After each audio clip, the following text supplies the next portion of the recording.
Less than 2 months until the November election, Portland City Commissioner and mayoral candidate Carmen Rubio is facing criticism for her poor driving record.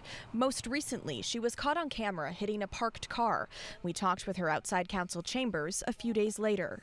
Look, I'm human and I make mistakes too, and so I'm just moving forward, taking accountability and moving forward. This comes after records obtained by the Oregonian show Rubio accrued 150 parking and traffic citations over 20 years before she was an elected official, and her license was suspended 6 times. The records also show her unpaid tickets were referred to a collection agency at least 100 times. Again, I'm not perfect. I make mistakes, but I put that away, and resolved all those, took accountability, resolved all those things years ago.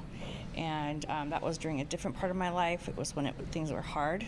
And I'm moving forward. I learned from those lessons, take accountability, and moving forward. The most recent incident happened late last week in this parking lot of a Southwest Portland medical clinic.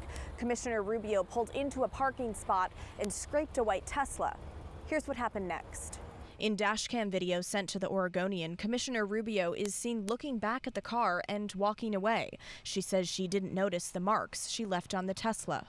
So I did what most people would do. As soon as I learned that I had dinged the car, I left a note and called immediately and offered to pay or go through insurance.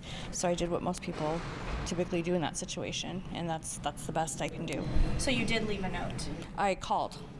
There was a note on the car. I called immediately as soon as I got back to my car and saw the note. When we asked her again about the damage to the Tesla, she walked away. I think I'm ready to go now. It's just like, okay. Okay, that's okay. All right, thank you for your time. Yeah, they're waiting for me. Right. Now, you may be wondering, why does all of this matter? Here's politics professor Jim Moore. Well, she's running to be a person in a position of trust. Is this a person who will follow through on what people accept to be right? Okay, so that's a big thing. So it's a scrape on the side of a car, but what are you supposed to do when you do that? You, at the very least, leave a note on the windshield saying, "Hi, I'm sorry about this, contact me, let's move forward." That didn't happen.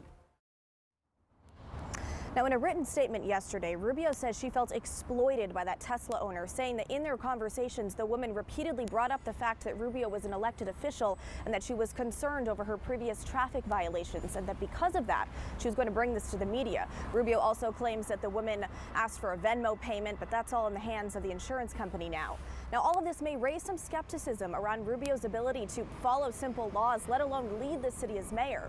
Though today, she tells me she does not plan on dropping out of this race. Back to you.